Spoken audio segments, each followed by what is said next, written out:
کا کاروبار شروع کیا اور کچھ ہی دنوں کے بعد اللہ نے اتنی برکت دی کہ انہوں نے شادی بھی کر لی. اچھا شادی کر لی اور نبی کو انوائٹ نہیں کیا، کیونکہ بارات لے کے نہیں گئے تھے نا. ہمارے یہاں تو بارات لے کے جائیں گے اور مولوی صاحب بیچارے شیروانی پہن کے سب سے آگے جائیں گے.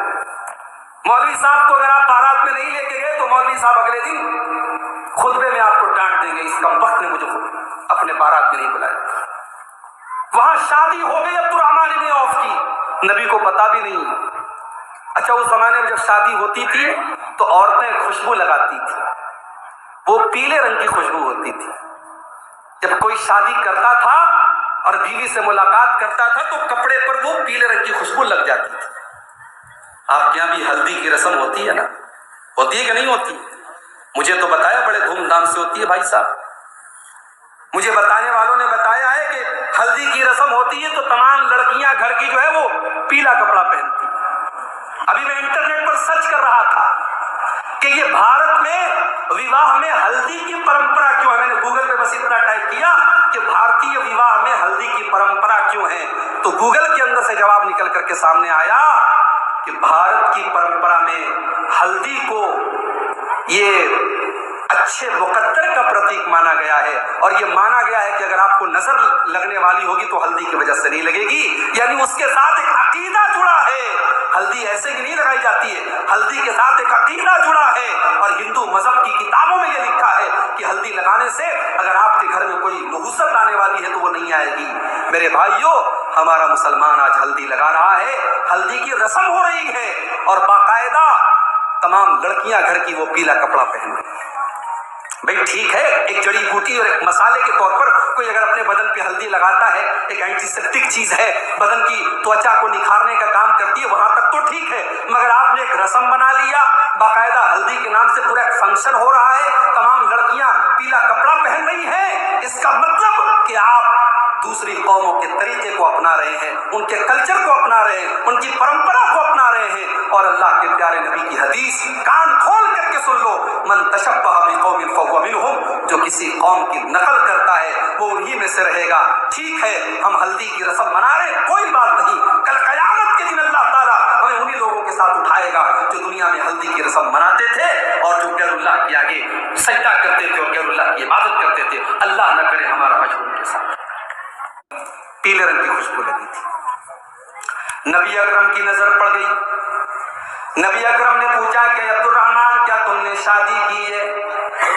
ہاں اللہ کے نبی میں نے شادی کی ہے. اللہ کے نبی نے کوئی شکایت نہیں کی کہ تم نے شادی کر لی اور تم نے مجھے انوائٹ بھی نہیں کیا. آپ نے کوئی کمپلینٹ نہیں کی کہ عبد الرحمن تم نے نکاح کر لیا اور تم مجھے اپنی بارات میں نہیں لے کے گئے، کیونکہ اس زمانے میں بارات کا کوئی کانسیپٹ نہیں تھا.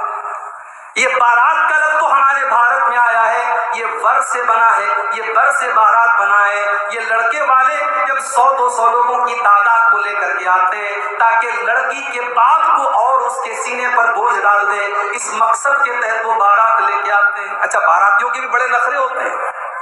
کہیں باراتی جاتے ہیں تو صاحب اگر کھانے میں کوئی چیز کم ہو گئی یا ان کے ٹفن میں کوئی چیز کم ہو گئی تو بارات لوٹ جاتی ہے. ارے ہمارے باراتیوں کو آپ نے میٹھا نہیں کھلایا، بنگالی مشٹی نہیں کھلائی آپ نے ہمارے باراتیوں.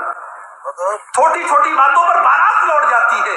یہ کتنی بڑی بے غیرتی اور بے شرمی کی بات ہے میرے بھائیوں. صحابہ کے دور میں کبھی بارات نہیں کی.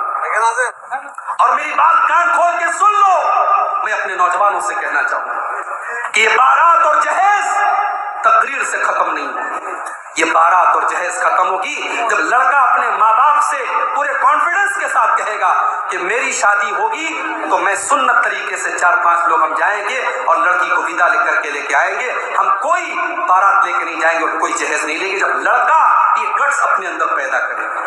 ارے میں کہتا ہوں، اپنے بھائیوں سے کہتا ہوں کہ اگر آپ کو لڑکی کا باپ اگر مسیری نہیں دے رہا ہے، آپ ایک معمولی سی چارپائی پہ لیٹ جانا میرے بھائی. جب اللہ آپ کو نوازے گا آپ اپنے پیسے سے چارپائی خرید لینا، مسیری خرید لینا.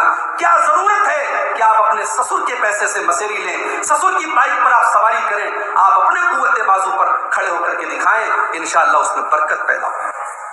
اللہ کے نبی نے پوچھا عبد الرحمن تم نے اپنی بیوی کو مہر میں کیا دیا؟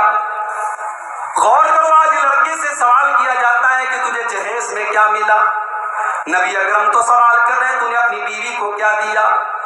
اے اللہ کے نبی نواتم من ذابن، میں نے سونے کی کھجور کی ڈلی کے برابر سونا دیا ہے۔ ابھی تو ان کے پاس ایک پیسہ بھی نہیں تھا اور ابھی کاروبار کر کے اللہ نے اتنی برکت سے نوازا ہے کہ اپنی بیوی کو انہوں نے مہر میں سونے کی کھجور کی گٹھلی کے برابر انہوں نے سونا دیا ہے۔ نبی اکرم نے فرمایا اولم ولو بشات، اے عبد الرحمن تم ولیمہ کرو، چاہے تم ایک بکری ہی ذبح کر کے کیوں نہ کرو۔ میرے پیارے ساتھیوں، عبد الرحمن ابن عوف نے بہت پیسہ کمایا، حلال طریقے سے پیسہ کمایا، اس میں سود و بیاج کی کوئی آمیزش نہیں تھی، اس میں رشوت کی کوئی آمیزش نہیں تھی۔ میرے بھائیوں، اپنی اولاد کے پیٹ میں حرام کمائی نہ ڈالو، اپنی اولاد کے بدن میں حرام کمائی کا خون نہ ڈالو۔ اللہ کے نبی فرماتے ہیں کل لحم نبت من صوت فالنار اولا بہ، جس بدن کی پرورش حرام کمائی سے ہوگی وہ بدن جہنم کی آگ میں جائے گا۔ اگر ہمارے گھر میں سود کا پیسہ آ رہا ہے، ہمارے گھر میں بیاج کا پیسہ آ رہا ہے، ہمارے بچوں کے بدن میں وہ حرام کا پیسہ جا رہا ہے، ہم اپنے بچوں کو جہنم کی آگ میں جھونک رہے ہیں۔